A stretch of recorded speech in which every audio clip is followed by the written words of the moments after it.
It's a new record.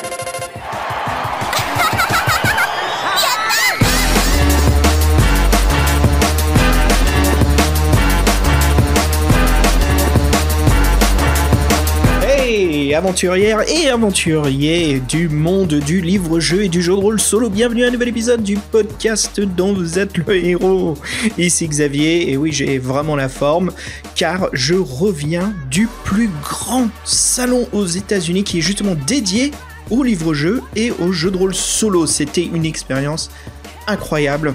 J'ai pu me balader à travers cet énorme salon, mais juste énorme en superficie, et j'ai pu justement me passer à travers plusieurs éditeurs, et puis surtout le salon se spécialise pour les écrivains indépendants, et là je vous raconte pas les œuvres que j'ai pu découvrir, mais vraiment des choses qui m'ont inspiré même, et bien sûr plein de livres qu'on a hâte de discuter au podcast, voir avec Fred et Fabien, et comment on peut couvrir ces œuvres en espérant qu'elles vont bientôt sortir. Bref, voilà, ce fut un super moment. Et bah écoutez, sans plus tarder, je vous propose de vous en parler davantage. Alors ce fameux salon s'intitule le Unplugged, ce qui veut traduire en français par le déconnecté. Bien sûr, parce que on se retire de tout ce qui est jeux vidéo et on va plus vers les anciens formats, bien sûr, comme aujourd'hui sont toujours très présents, hein.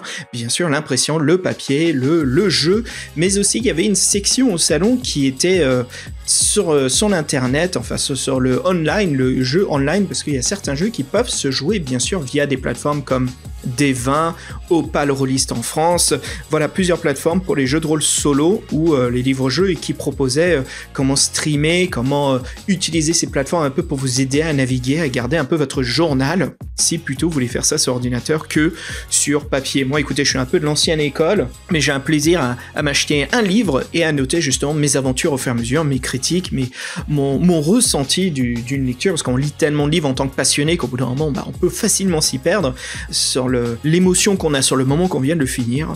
Bref, il y avait beaucoup de choses à ce salon, voilà, qui étaient liées à tout cela. Alors, comment s'est passée ma journée ? J'ai dû me rendre donc dans la ville de Boston, qui est au Massachusetts, et là, voilà, j'ai pu me garer, rester chez des amis, d'ailleurs je les remercie si jamais ils écoutent ce podcast. Et puis, voilà, en prenant les transports en commun qui sont hideux dans cette ville. Bref, une fois arrivé au salon, je me suis baladé un petit peu, j'ai fait un peu de reconnaissance, voir un petit peu ce qui était intéressant. Et au bout d'un moment, je vais vous l'admettre, il y avait tellement de choses que j'ai sorti mon microphone et j'ai commencé à enregistrer. Alors, je suis resté 2 jours au salon, et puis c'était magnifique. C'était une expérience que je suis pas prêt d'oublier, et c'est vraiment avec grand plaisir voilà, que je puisse partager tout cela avec vous. Allez, sans plus tarder, je vous propose de découvrir voilà, mon tout premier enregistrement de la journée, et sur ce que je découvre au fur et à mesure du salon pendant que je me balade. Allez, venez avec moi, et je vais essayer de vous faire revivre vraiment comme c'était mon cas, quoi, l'aventure sur le moment et la découverte de livres-jeux et de jeux de rôle solo qui sont juste fantastiques, prenants, curieux, juste des choses. Je me dis, mais j'ai juste hâte que ça sorte. Certains sont sortis déjà. J'ai déjà fait ma commande depuis que je suis de retour. À savoir que cette émission, je l'enregistre vraiment le lendemain quand je suis revenu, quand je suis reparti de là-bas. Et ben écoutez, voilà, donc sans plus tarder, allons-y.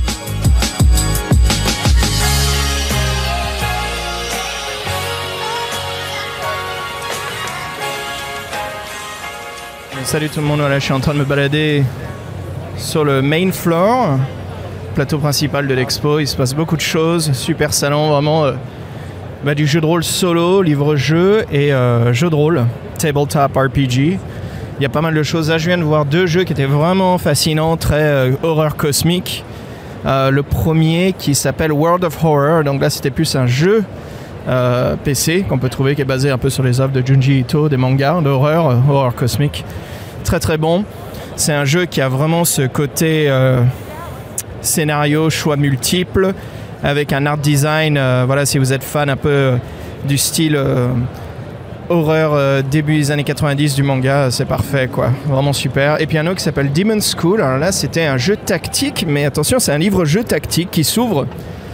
Et donc on joue avec des choix multiples, hein, comme d'habitude, on choisit les décisions que l'on prend, et des fois il y a des batailles. Et là, c'est ce qui est intéressant, c'est que le livre c'est pas il est pas, comment dire, relié à la colle. En fait, il est comment ça s'appelle, vous savez, une connexion spirale. Donc le livre peut s'ouvrir complètement à plat parce qu'il y a des pages, en fait, ça devient un jeu RTS, ça devient un plateau avec des carreaux et on pose en fait des figurines. Donc eux, ils vendent bien sûr leurs figurines, on peut choisir les nôtres que l'on veut, hein. Et là, on joue vraiment donc un jeu tactique et il y a un système avec des cartes qui viennent avec pour que vous puissiez jouer les ennemis, à savoir leurs décisions qu'ils prennent par rapport à si vous attaquez, si vous défendez. Enfin, je suis vraiment surpris par le design, donc Demon School, et j'ai un peu hâte d'y jouer. L'esthétique, pareil, très manga, style animé, je dirais ce côté d'époque du premier Persona 1 et 2. Cette esthétique, mais avec des couleurs beaucoup plus vives, du rouge, rose néon, avec un fond pourpre, violet, pareil, très horreur. J'ai pu faire un combat où c'était un énorme cerveau, c'était une maîtresse d'école qui explose et c'est son cerveau qui attaque, qui prend 4 fois sa taille. Et c'est donc à nous, j'avais 2 étudiants, j'en ai perdu un. J'ai perdu la meilleure de la classe, mais par contre j'ai gardé l'autre qui était l'étudiant photographe. Et voilà, vraiment super. Allez, je continue le salon, je vous dis à plus.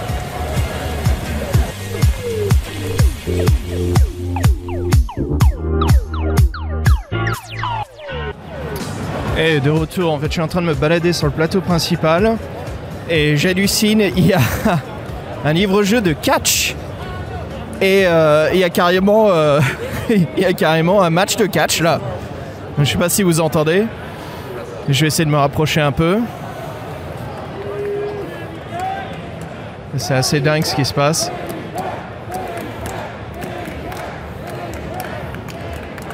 Et il y a un mec qui n'arrive pas là, il est en train de se faire maîtriser par quelqu'un d'autre.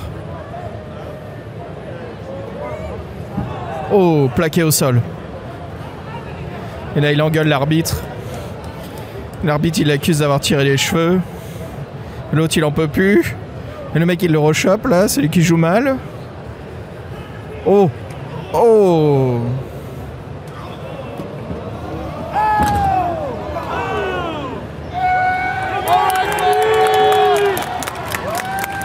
Ça y est, fin du match. Les gentils ont gagné. Oh, attendez, il y a le Messian qui rentre dans l'arène. Il est en train de le défoncer. Ah, c'est bon ça. Et l'arbitre qui l'annule encore une fois. Ça y est. 3, 4, 5, 6, 7, 8, 9, 10. Ça y est, hors match. Voilà. Oh, ça triche encore une fois. Et là, ils sont en train de jouer de la corde de gauche à droite. Là, il vient de sauter en levant le poing. Il l'a taclé. Ça y est. Et voilà, fin du match.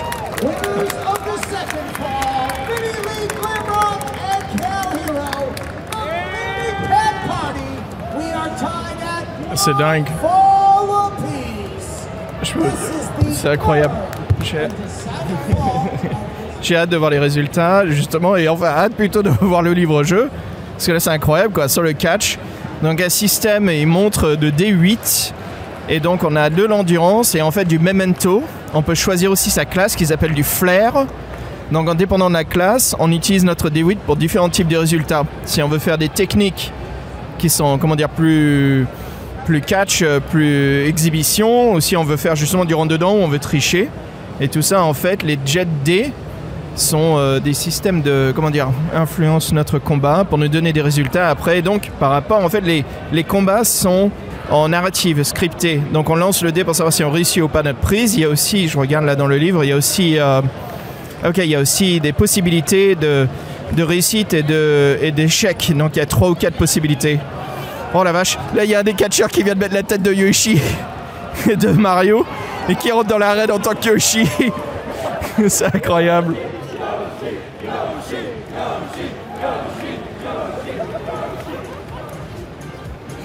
Enfin voilà, c'est incroyable, vraiment super. Ça s'appelle WrestleQuest, le jeu, vraiment génial.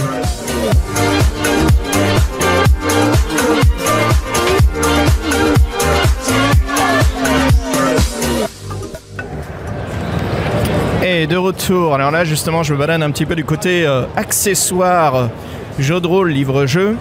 Il y a des petits jeux de plateau, il y a... pardon, excusez-moi, pas des petits jeux de plateau, en fait il y a des plateaux en bois pour faire ces jets de dés qui sont customisés. Ce que j'ai trouvé vraiment intéressant, c'est qu'il y a des livres, alors qui sont des faux livres taillés en bois, mais qu'on peut ouvrir et placer donc un livre dont vous êtes le héros, un Fighting Fantasy, avec les dés à l'intérieur et un stylo, et du papier format lettre. Voilà, pardon, pas lettre, A5. Et tout ça en bois qui s'ouvre, c'est magnétisé, donc avec des petits aimants sur les côtés, on peut l'ouvrir, insérer tout ce qu'on veut à l'intérieur. Vraiment super, les designs sont chouettes, Tolkien, il y a des dragons boucliers, vraiment bien fait. Couverture en cuir, donc c'est du vrai cuir avec du bois sur les côtés taillé pour que ça ressemble à un livre. Vraiment des belles choses. Super travail. Et franchement, je crois que je m'en prendrai un.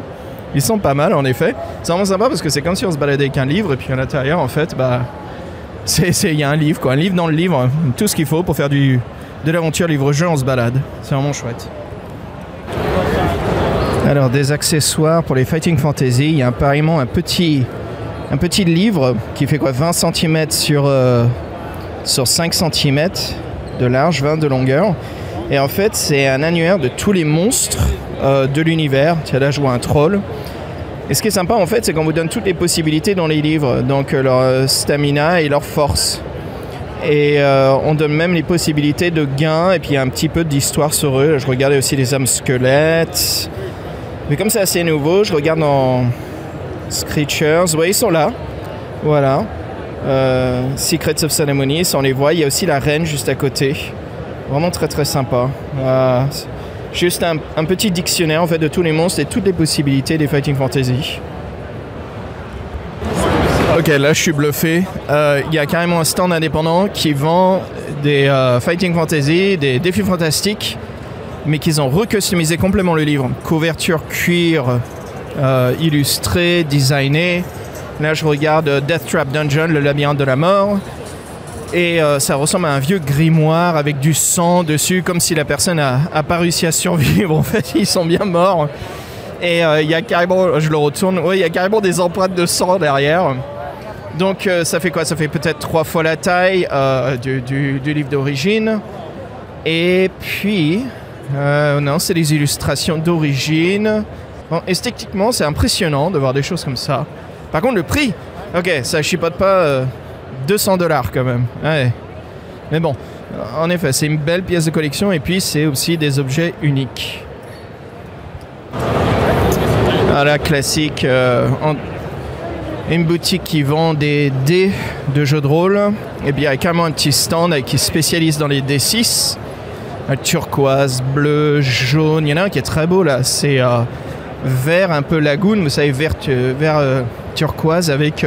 jaune clair pour les indiquer les chiffres et il y a comme des inscriptions celtiques sur les côtés mais les numéros restent très clairs. Je sais que c'est souvent un défaut ça sur les dés qui sont esthétiquement designés, ils sont un peu trop de flair et on perd souvent la visibilité devient pas très claire. Et là vraiment bien fait. Je vais m'en prendre quelques-uns, tiens. Ils sont vraiment très beaux, parfait pour jouer avec les nouveaux défis fantastiques. Ok, là il y a la section import du Japon. Il y en a un, ça s'appelle Serrated the Night. Très manga. On joue une nana, ça a l'air d'être un dungeon crawler. Et ils disent la particularité en fait c'est toujours la nuit. Et en fait ça dépend de la lune, ça change nos types de pouvoirs sur la fiche de personnage. Donc voilà, en dépendant bien sûr de crescent, moitié, pleine lune. Voilà tous les je suis en train de regarder, je suis en train de feuilleter et là ok, donc ça change en possibilité. Il y a même aussi on est un vampire, d'accord, et en fait en dépendant de la lune ça change nos pouvoirs et donc on tue les ennemis, faut pas les tuer entièrement si on a besoin de HP parce qu'en laissant un certain minimum dépendant sur notre niveau, notre niveau égale les HP qu'il faut laisser à l'ennemi, en fait ça peut le tuer. Donc voilà, si on est niveau 3, il reste que 3 HP à l'ennemi, on peut le consommer. Donc là on absorbe son sang, ce qui vient dans notre fiche de perso. C'est de façon de régénérer, ils disent bien, il n'y a pas de potion, il n'y a pas façon de guérir sauf voilà, en bectant les adversaires. L'histoire, on dirait qu'on essaye de...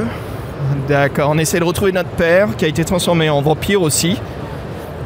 Et donc on rentre dans ce manoir, ça s'appelle Mina. Donc c'est le personnage que l'on joue. Voilà. Ouais, je crois que je vais me prendre une copie, tiens, pour le podcast. Super, ça. Ok, quelque chose d'assez innovant. Ça s'appelle le train de la pandémie et Pandemic Train. Et ça se passe sur un train qui traverse le monde. Et d'accord, en fait, les chapitres dans le livre, c'est divisé, c'est les compartiments du train. Et donc, on choisit des missions à partir du QG principal. Et après, on se rend dans les compartiments où là, on avance dans un wagon. Et en fait, en dépendant de la mission qu'on a pris, il faut donc parler à certaines personnes. Ce sont des illustrations avec des numéros au-dessus des personnages. Mais c'est pas rempli que d'illustrations, ça reste un livre-jeu. Allez, on se rend donc, on peut parler à la personne, on peut poser plusieurs questions. Donc le style, on dirait que c'est un peu post-apocalypse. Je regarde la fiche de personnage. Ok, il y a la santé, mais il y a aussi le moral, et il y a aussi le moral du train. Et en bas, je vois qu'on peut noter nos amis et nos ennemis. Et il y a écrit en dessous, ennemis et amis, que les ennemis et amis peuvent changer de camp dépendant de nos actions. Et en dessous, on voit aussi leur point de vie et aussi leur morale. Ok, donc en dépendant des missions que l'on choisit et comment on décide d'aider les gens, ça dépend s'ils sont contre nous ou avec nous, s'ils vont nous aider pendant les quêtes, après ils peuvent apparaître. Waouh! Ah, super. Alors l'esthétique de la couverture, chouette, on dirait de la propagande russe, mais modernisée, des graphismes très... de l'art graphique très esthétique, comment dire, ce côté comic books américain, vous savez, les grilles de pointillés, les ombres très contrastées, les couleurs sont fades, un peu comme s'il y avait de la poussière autour de la couverture, vraiment prenant, visuellement prenant.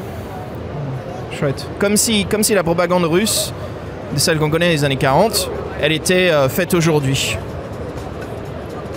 Ok, je continue à me balader.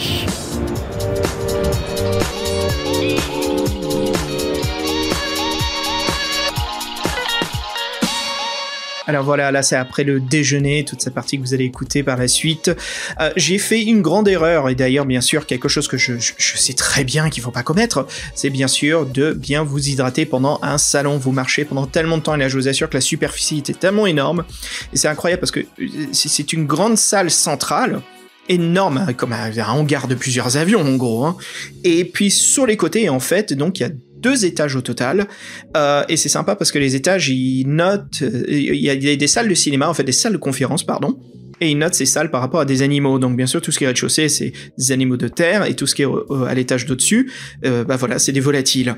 Et dans ces salles il y a bien sûr des écrivains, des illustrateurs, des critiques, des gens qui viennent parler un peu des œuvres. Bien sûr il y a aussi du teasing, hein, il y a des grands éditeurs qui viennent promouvoir leurs nouvelles œuvres. Là il y avait bien sûr le studio de Wizards of the Coast avec Donjons et Dragons qui est venu montrer leurs nouvelles œuvres. Il y a aussi les gens de chez White Wolf avec le reboot qu'il y a eu de Vampire la Mascarade, qui ont sorti énormément, enfin je crois qu'ils en sont 6 quand même, 6 volumes de loup-garou et vampires qui sont des livres-jeux solitaires. Alors, j'espère qu'on va les voir en France parce qu'ils sont plutôt pas mal, ils sont un peu fins, hein, ils font à peu près 150 pages, mais bref c'est quand même sympa, je veux dire c'est vraiment chouette de pouvoir se plonger dans l'univers de Vampire la Mascarade en livre-jeu. Voilà, il y avait vraiment beaucoup de choses. Il y avait aussi un documentaire que j'ai pu voir le soir. Là, c'était top, quoi. Allez, je reviens tout ça un petit peu après, quand c'est le début de la soirée. Allez, bonne écoute.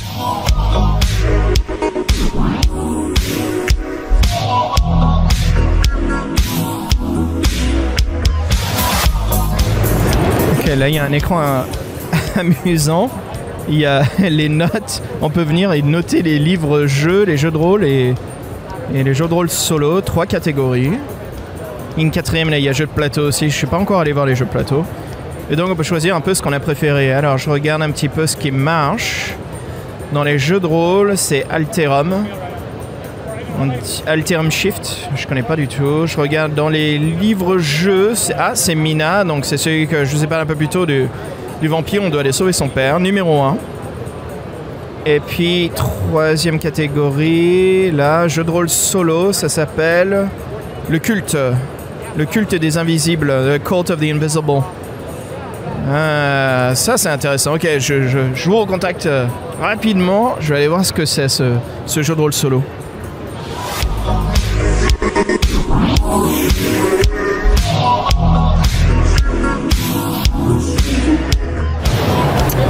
Ah ouais, là ça assure quand même, il y a un rayon de peluches.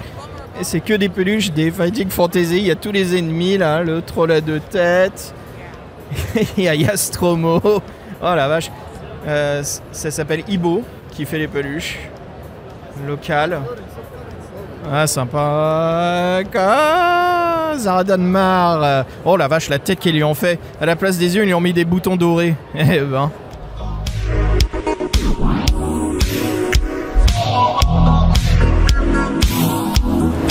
Ok, là je vois un autre jeu qui est similaire à l'un que je vous ai parlé un peu plus tôt, où le livre-jeu s'ouvre entièrement et qui devient un plateau de bataille en fait. Et là en fait c'est Deuxième Guerre mondiale, donc c'est les zombies, ce sont bien sûr les nazis. Et il faut les défoncer, donc le plateau s'ouvre. Le livre-jeu se vend dans une boîte de munitions. Donc il y a le livre, plus 2 extensions. Par contre ça vient avec les figurines, c'est assez complet. Le prix y est aussi, et la vache. Publié, ils disent que ça arrive bientôt en russe et en français. Donc j'imagine que ça va être le marché européen, pour l'instant aux USA. Ah ouais, et donc le combat utilise vraiment un système complexe des 20, des pouvoirs. Et là je regarde nos fiches de personnages, on a un squad de GI spécialistes, chacun béret vert, paratrooper. Ils ont des pouvoirs qui se développent jusqu'à 5 niveaux, ce qui change leur pouvoir à travers. Et donc la première campagne ouvre jusqu'au niveau 7 et la deuxième campagne ouvre au niveau 10. Donc voilà, comme je disais, le livre, on le lit, on fait comme une aventure, un livre dont vous êtes le héros. Et puis ça s'ouvre complet pour que les 2 pages fassent un terrain de bataille avec des obstacles, tout ce qu'il faut dessus. C'est un grid, c'est du 15 sur 25. Et donc on a des actions, là c'est notre dex détermine notre vitesse. Ok, donc là j'ai un des marines, le béret vert, qui a une vitesse de 4, donc il peut bouger 4 cases et faire son attaque. Oui, en fait c'est vraiment le livre-jeu, jeu de rôle solo, quoi. Super, et ça marche, hein. C'est incroyable. Je regarde les ennemis, comment ils fonctionnent, donc chacun son tour. Les ennemis, ils ont leur deck. Ils ont... D'accord, ok, ils ont un numéro par rapport à qui est dans votre équipe. Ça dépend s'ils commencent en premier ou en dernier. Ok, c'est très simple. Il n'y a pas vraiment d'initiative. C'est soit si vous les surprenez, ou soit est-ce que vous entrez dans la salle, ils sont déjà là, comme c'est des zombies forcément. Et donc, en dépendant de où vous êtes sur le plateau, ils ont différentes actions. Si vous êtes à 4 cases 2, ils vont faire une attaque à distance. Si vous êtes au moins à 1 case, 2 cases, ils vont charger. Et puis après, si c'est leur deuxième tour, ils ne sont pas fait toucher, ils ont des actions spécifiques. Ouais, sympa ça. Zombie World War 2. Ouais. Allez, je continue. Ok, protocole mythique. Là, ça a l'air intriguant. Je m'approche un peu à travers les champs. Oh, sorry. Et... Ok. Donc, c'est un jeu de rôle solo qui se... D'accord, l'arrière du livre se déplie comme une carte de métro. Et donc, nous parcourons le monde à l'aide d'un wagon de métro qui est opérationnel. Et il faut donc explorer des endroits. Mais il y a un système d'intelligence artificielle qui nous permet d'améliorer notre équipement. Donc il y a une mission, c'est de retrouver le dernier code ADN des êtres humains, parce que nous, on est des androïdes. Donc on doit trouver cet être humain, et pour ça, comme on est des androïdes, on peut utiliser l'IA pour améliorer notre équipement, améliorer le train, et améliorer aussi... Il y a 3 cases. Il y a tout ce qui est cartographie, notre personnage pour la bataille, l'exploration, et puis après, notre HP, dextérité. Ouais, et puis il y a plusieurs types d'armes. Il y a un lexique à la fin du livre. Le livre, il fait au moins 300 pages, hein, assez énorme. Ouais, pas mal. Et 300 pages, mais vous savez, c'est en 2 colonnes par page. Pas mal, ça. Ouais. Les illustrations sont de très bon niveau. Ah, mais à la vache, il y a un pompier qui a un casque français. Enfin, c'est un pompier français dedans. Il a carrément un bouclier. Il a un manteau en fourrure. Et il se sert d'un tuyau pour se battre. Ah ouais, donc un... Je me demande si c'est français. Non, c'est le design. Ah, chouette. Sympa. Ok, je continue, allez.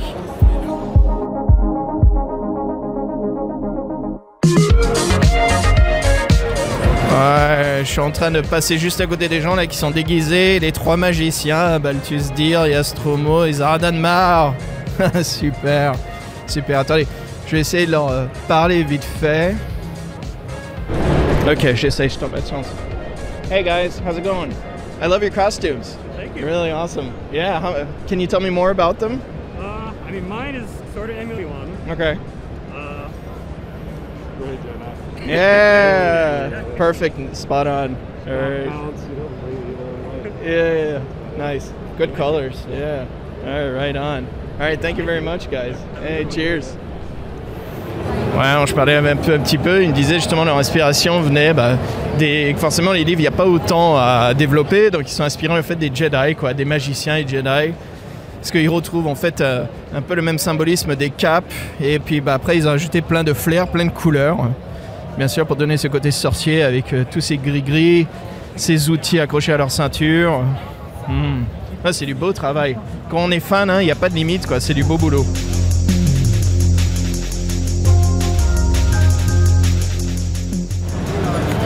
Là, il y a un livre-jeu intéressant, l'encre Illuminati. À l'intérieur, ce sont que des illustrations, on va dire, médiévales, un petit côté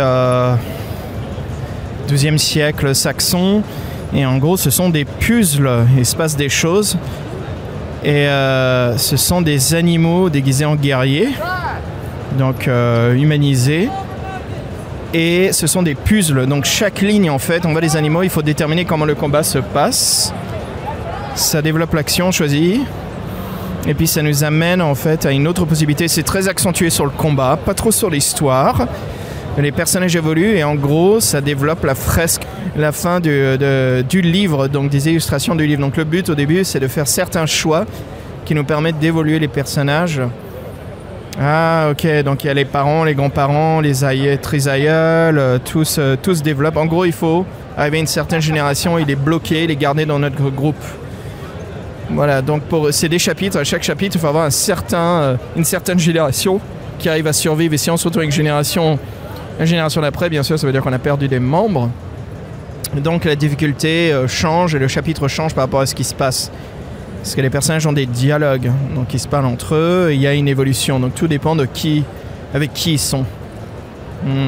Vraiment impressionnant, l'art, vraiment réussi le côté art, le côté les enluminures à chaque début de paragraphe, avec des illustrations. Certaines sont en couleur, on dirait à peu près tous les 30 pages. Le livre fait à peu près 600 pages, assez énorme. Mais bon, il ne se passe pas autant de choses sur chaque page quand même. Bon, le jeu a l'air vraiment compliqué quand même. Mais c'est là où il y a c'est intéressant. Je vais en voir avec un petit peu avec eux si je peux en apprendre un peu plus.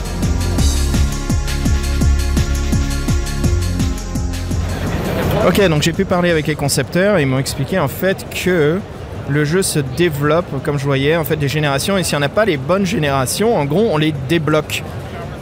Ça veut dire que cette génération-là peut continuer à évoluer et on débloque en fait les précédentes générations. En fait, quand on perd un personnage, c'est pas un malus. Ça veut dire que quand on recommence une nouvelle aventure, on peut choisir les bisaïeuls, trisaïeuls, les aïeuls. On peut choisir un peu de génération qui est déjà décédée. Donc, au fur et à mesure de chaque relecture, ça change l'aventure, ça change. Je vais m'en montrer, il y avait quelques possibilités de dialogue, et les dialogues en fait développent quel type de combat on va avoir, si on va se faire face à des boss ou à certains ennemis, différentes choses par rapport à l'histoire des personnages. Inc Illuminati, voilà, Inc Illuminati. Allez, je continue le salon.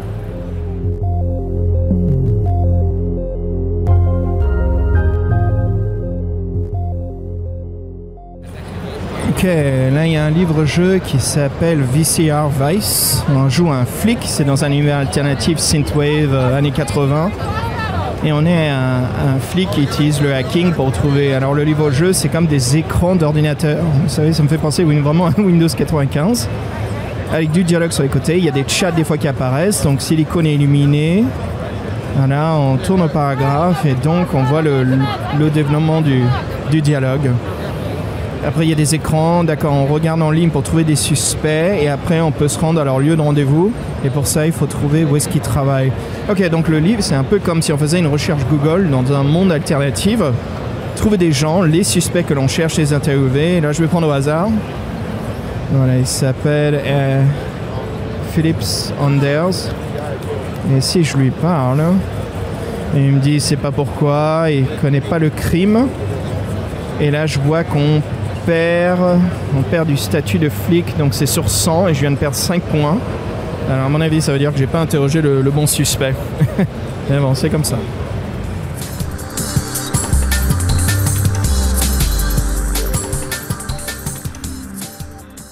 Ok, là il y a un livre-jeu super, la Giga Blast, où justement on joue des kaiju, des gros monstres du Japon.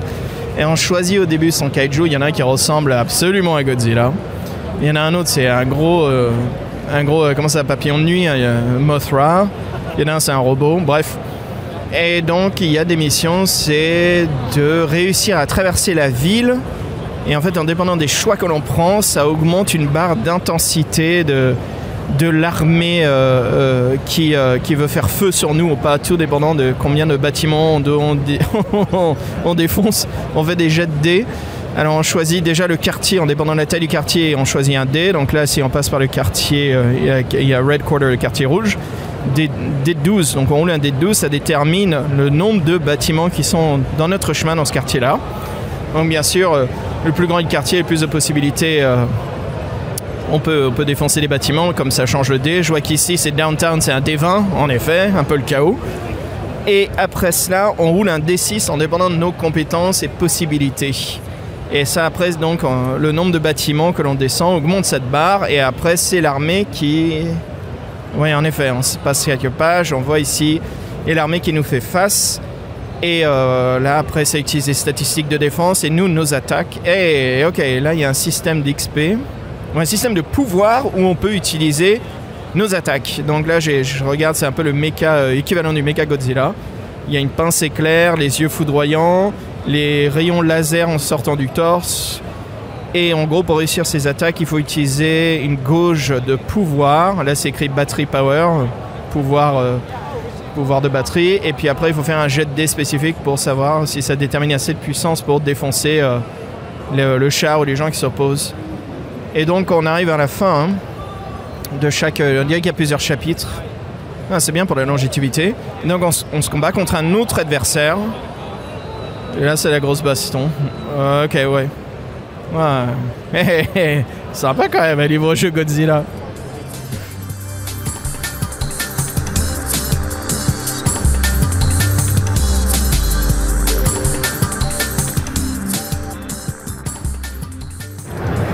Ok, je crois que je viens d'avoir, si je l'ai déjà dit, ça va être mon deuxième coup de cœur.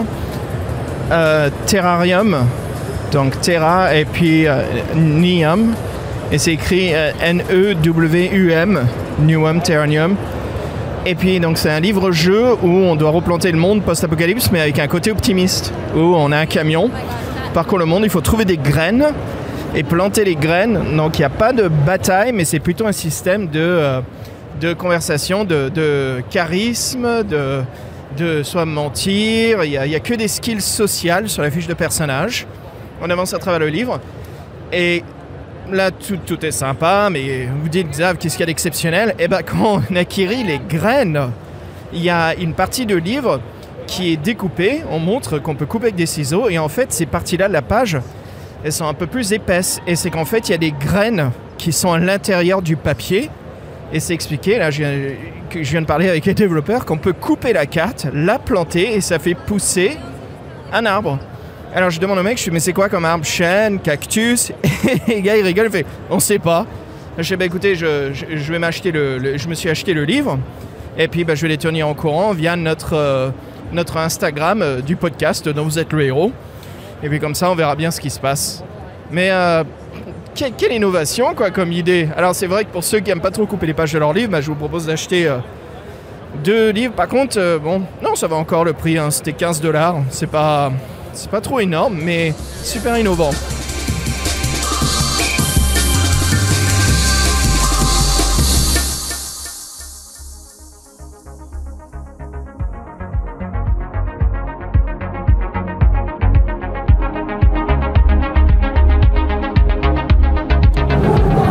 Et salut tout le monde, écoutez, c'est la fin de la journée, je suis vraiment crevé au festival là, du jeu de rôle, du livre-jeu et du jeu de rôle solo. C'était impressionnant, j'ai vu vraiment des trucs qui m'ont scotché, inspiré, surtout bien sûr le booth de Fighting Fantasy qui était présent avec Secrets of Ceremonies et puis Shadow of the Giant. Mais c'est pas ça qui m'a le plus attrapé. C'était un livre-jeu. C'était plutôt un jeu de rôle solo. Et ça se lisait presque comme un livre-jeu, quoi. Il y avait carrément des moments où on lisait ce qui se passait à l'intérieur. Ça s'appelait Full Quiet. Donc silence complet. Et on jouait en fait à un père de famille qui se balade dans le forêt du Pacifique nord-ouest américain. Donc tout ce qui est à proximité de l'état de Washington et autres. Washington et le nord de la Californie. Oregon. Et un soir, il y a un signal. Et notre fils part charger le générateur, il disparaît dans les bois. Et puis voilà, nous après on est à la recherche de notre fils. On est un ex-marine, donc on est assez bien équipé. On prend notre pistolet et puis quand on est dans les bois, on se rend compte en fait qu'il y a des extraterrestres, mais presque comme des ombres. C'est pas vraiment comme des petits gris, hein, mais des sortes d'entités qui ont ni structure physique, qui sont à moitié gélatineuses. Et finalement, on se remarque qu'elle communique via une radio. Donc il y a plein de moments dans le livre où il y a des mini-jeux de radio, il faut soit les rétablir, il faut trouver des signaux. Et tout ça, en fait, c'est en feuilletant les pages. On cherche le signal via le numéro des pages, comme un signal numérique sur une radio. Et c'est là où on cherche, et des fois on voit du grésillement, ou quand il y a une ligne d'onde, ça veut dire qu'on a trouvé le signal via le bas de la page, quoi, des illustrations. Et c'est là où ça avance l'histoire. Et ça m'a captivé, j'ai trouvé ça vraiment innovant. Un autre jeu aussi que j'ai vu, bon ça c'était du jeu de rôle, c'était Forbidden Worlds, qui était impressionnant. C'est un jeu dark fantasy et c'est sur une carte hexagonale, mais la carte évolue par rapport à l'aventure de vos héros, donc par rapport à ce qui se passe via un système de générateur de numéros aléatoires, de possibilités différentes. On crée le monde et le monde évolue via cette carte. Et tout le système de jeu était basé là-dessus, sur la façon dont on peut évoluer le monde. Bref, c'était top. Je suis vraiment crevé en fait. depuis 8h du matin jusqu'à là, il est quoi maintenant? Il est à 19h, dans le salon a fermé vers 16h, mais il y a tellement d'activités extérieures. Là, il y a un concours de l'appel de Cthulhu qui est géré par Chaosium. Et donc, c'est des maîtres du jeu de chez Chaosium qui font le concours. Et en gros, c'est les survivants. Ils avancent vers la campagne finale ce soir qui aura lieu à minuit. Donc, je trouve ça génial. Je vais y aller. Je vais essayer de jouer et de voir si j'arrive justement à cette campagne. Je vous tiens au courant. Et voilà pour ce petite digestion de la journée. Vraiment super. J'en ai une sur deux. Demain aussi, j'y serai. Encore pas mal de choses à voir, beaucoup de choses intéressantes. Sur ce, écoutez, je vous tiens au courant et puis je vous rappelle tout à l'heure. Enfin, je vous rappelle. Oh là, Xav, va t'asseoir, bois un verre d'eau. Je re-enregistre tout à l'heure un petit message audio, comment ça se passe sur la soirée, parce que il n'y a pas seulement l'appel de Cthulhu, il y a quand même énormément de jeux de rôle qui sont en actif et des jeux de rôle solo aussi, où bien sûr les gens vont travailler ensemble, mais chacun fait individuellement sa quête, mais c'est de s'entraider et de voir un petit peu comment évoluer dans les histoires. Voilà, allez, à bientôt, ciao.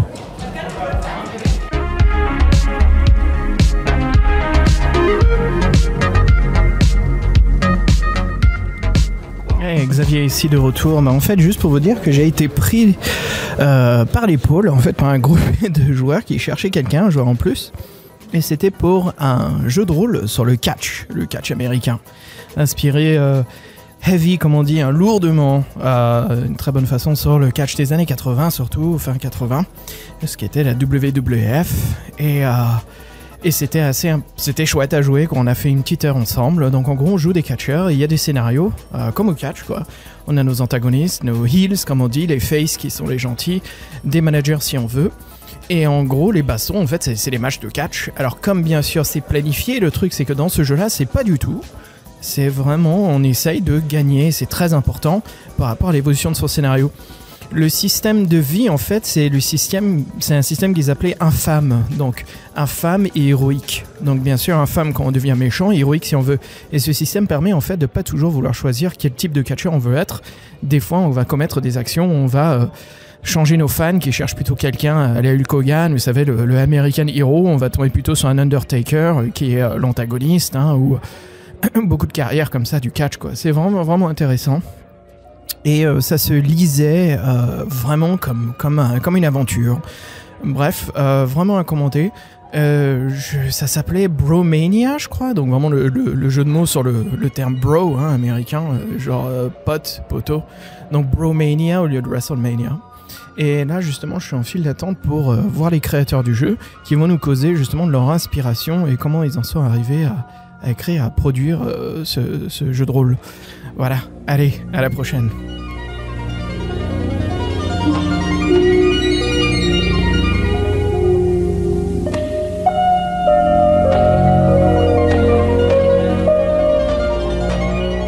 Et voilà, donc les choses se calment, j'étais crevé, j'avais énormément de livres sur moi, on m'a même offert une peluche d'un livre-jeu qui s'appelait Flow, où on joue un renard aventurier. Alors bien sûr un renard humanisé qui a un bouclier, sa petite tenue, il me faisait penser un peu à Link, vous savez, des jeux Zelda, et pas mal de petites choses bien sympas, des goodies, des porte-clés, j'ai pu voir encore un 3e cosplay de Zagor dans les couloirs. Ce qui est sympa, c'est que les Américains, ils sont pas trop...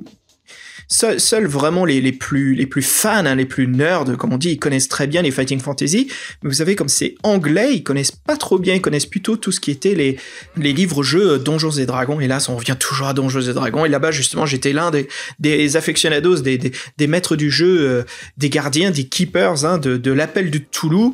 Et bien sûr, il y avait des exposants. Il y avait un exposant de l'Espagne qui était venu montrer un peu ses appels de Cthulhu, une série des œuvres de Lovecraft en livre-jeu, très fin, mais très très sympa, très dynamique, mais pas très complexe. Il y avait Chaosium qui était présent.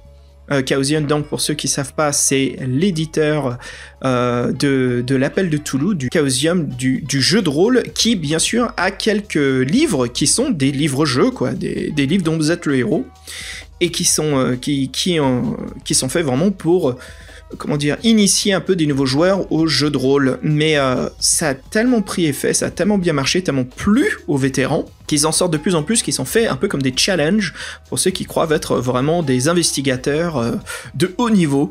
Et donc c'était sympa de voir Chaosium. Il y avait aussi Free League Publishing, voilà, Free League qui publie des jeux de rôle très très importants point de vue culturel, hein. Donc pour vous citer quelques noms, bien sûr les jeux Alien basés sur les fameux films de Ridley Scott et James Cameron, hein. Et puis Fincher, n'oublions pas. Et puis ils ont aussi donc un nouveau jeu de rôle qui s'appelle Forbidden Lands, qui était basé sur un jeu de rôle solo, d'ailleurs comme un autre produit qu'ils ont qui s'appelle Morkborg, qui sont à la base des livres-jeux solo, et qu'ils ont adapté maintenant en livre-jeu, bien sûr, voilà, avec un maître du jeu et un joueur, mais qui sont toujours adaptables pour jouer tout seul, et vraiment très très bien fait, bien constitué. Et j'ai pu parler avec eux, j'ai pu me procurer justement l'un de leurs livres-jeux qui s'appelle Forgotten Abyss, donc l'abysse oublié, et c'est un livre-jeu solo qui vient avec une carte, et donc via nos explorations dans le livre dont vous êtes le héros de base, hein, on développe et on crée une carte. Donc ça veut dire que chaque fois qu'on joue, ou une campagne, en gros, on est en train de développer sa carte du monde, et le livre, bien sûr, avec plusieurs campagnes, plusieurs extensions, ce qui nous permet de continuellement utiliser notre carte. Pourquoi cette carte ? Parce que par rapport aux missions, aux endroits on est en train de créer, voilà, ça va agrandir notre aventure, on va devoir retourner en arrière, retourner dans d'autres endroits où certaines villes vont brûler à cause d'une grande guerre. Il y a un livre justement où c'est une acquisition, et donc beaucoup de lieux où on a de la renommée, bien sûr, tombe en cendres. Bref, c'est une grande aventure épique, donc ça je l'ai acheté en coffret, j'ai hâte de le critiquer et de vous en parler. Je vous ai dit plus tôt aussi, j'ai vu un documentaire très très très touchant. C'était incroyable, d'ailleurs le sujet, c'était sur les livres-jeux qui devaient sortir de chez Nintendo, bien sûr, je parle bien des créateurs de jeux vidéo et de la console, hein, des consoles. Pour ceux qui connaissent un petit peu Earthbound aux USA, et au Japon c'était la saga Mother. C'est un jeu de rôle classique, hein, par tour pour les combats, avec exploration d'une carte très proche d'un Final Fantasy ou d'un Persona. Et ce qui était incroyable, c'est que ces livres-jeux devaient sortir au Japon. Ils ont été annulés au dernier moment. Ils ont vu que les Anglais aimaient ça devait être envoyé en Angleterre, et ça a été annulé au dernier moment. Donc le documentaire, justement, parle de toute cette initiation, de cette création, cette production à préparer ces livres-jeux qui étaient adaptés, et d'ailleurs qui marchaient avec les jeux vidéo Mother 1 et 2. Tristement, ça a toujours été annulé au dernier moment, et ce qui était vraiment chouette, c'est que il y a certains livres qui ont été publiés, bien sûr, des alphas et des bêtas, hein, qui sont prévus pour que la maison d'édition puisse faire un test, puisse critiquer. Et donc, ces livres, en fait, ils ont été baladés un petit peu en Angleterre et aux USA et au Japon. Et donc, le documentaire, c'était une partie, voilà, de leur sujet, c'était de retrouver ces livres-jeux et bien sûr le Saint Graal, ou la salle, bien sûr, de cinéma où on était, hein, le hall, il y avait donc une copie d'un des livres, et c'est magnifique la mise en page, et ce qu'ils ont pu faire, c'est que quasiment chaque paragraphe est accompagné d'une illustration, un petit dessin en pixel art de Ness, et bien sûr tous ces personnages, Monsieur Saturne, voilà, pour ceux qui connaissent un petit peu Mother ou Earthbound. Hélas, vraiment triste, bien sûr on peut pas feuilleter, hein. Et j'ai posé la question, à la fin, vous savez, on peut aller jusqu'au micro, on peut poser des questions, voilà, au réalisateur, producteur, et j'aurais demandé si il y avait est-ce qu'ils pensent justement scanner ce livre, en faire un PDF, et réponse très positive pour le futur, ils ont dit qu'ils sont en train de discuter avec Nintendo, parce que bien sûr, Mother leur appartient toujours, ils essayent d'avoir cela. Nintendo sont un peu, très... ils ont un grand de fer, sur leur création intellectuelle, voilà. Oh, je vais y arriver. Et donc, Mother, bien sûr, c'est un truc qu'on trouve aujourd'hui dans Super Smash Bros., plein de jeux très modernes où on trouve ces personnages. Donc voilà, ils sont un peu difficiles là-dessus à convaincre, mais ils ont dit qu'ils étaient plutôt optimistes. Et c'est pour ça que Nintendo n'a pas dit non. Donc je pense que c'est juste une question de droit. Et si ça sort, mais ça serait chouette parce que ça veut dire que ça sera un livre dont vous êtes le héros, quoi. Et publié par Nintendo. Non mais j'hallucine. Bref. Voilà, plein de bonnes choses. Donc voilà, écoutez, pour finir ce podcast, ce salon, j'ai passé vraiment un super moment. J'étais complètement crevé, la pointe de mes pieds sont KO, HS, long voyage. Mais avant cela, voilà, le soir même, je suis quand même allé me chercher un verre, quelque chose à boire et un deuxième verre. Et puis j'ai pu regarder un petit peu ces livres. J'ai pu discuter justement avec d'autres personnes au restaurant qui étaient du salon. On a pu tchatcher un peu. Je leur ai dit que je faisais partie du podcast dont vous êtes le héros. Et là, ils parlent pas français, mais ils étaient bien curieux. Ils sont tous inscrits. C'est sympa, quoi. Donc c'est chouette. Et là, ils pourront pas nous écouter, mais on a de nouveaux inscrits. Donc si jamais ils nous écoutent, hey guys, thank you very much. Voilà, je passe le message. C'était Michael, Andre and Steve. Thank you very much. Voilà, juste un petit mot à la fin pour le remercier de leur geste vraiment très généreux de leur part. Et puis voilà, allez, héroïne, aventurier, allez, d'ici là, je vous souhaite une excellente journée, soirée, et on vous dit ici, l'équipe du podcast, à très bientôt. Salut tout le monde, ciao ciao.